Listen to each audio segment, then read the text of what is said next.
یعنی رات اور دن کو جو تم سوتے ہو تو یہ بھی اللہ کی نشانی ہے. یعنی یہ نیند ہے. تصور کریں اگر نیند کے جذبات انسان میں نہ ہوتے تو انسان کتنا کام کر لیتا.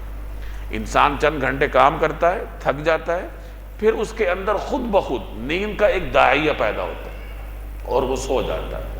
اور جب اس کے اعصاب کو تسکین مل جاتی ہے تو پھر وہ داعیہ خود بخود اس کو چھوڑ دیتا ہے، انسان جاگ جاتا ہے.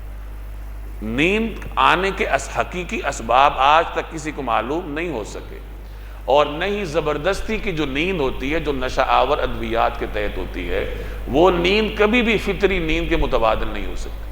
اگر کسی آدمی کی نیند غائب ہو جائے تو دنیا کی کوئی طاقت اسے فطری نیند نہیں سلا سکتی. نشہ آور ادویات کے تحت نشے میں چلا جائے گا، جب اٹھے گا تو پہلے سے زیادہ بوجھل ہوگا، سر بھاری ہوتا ہے.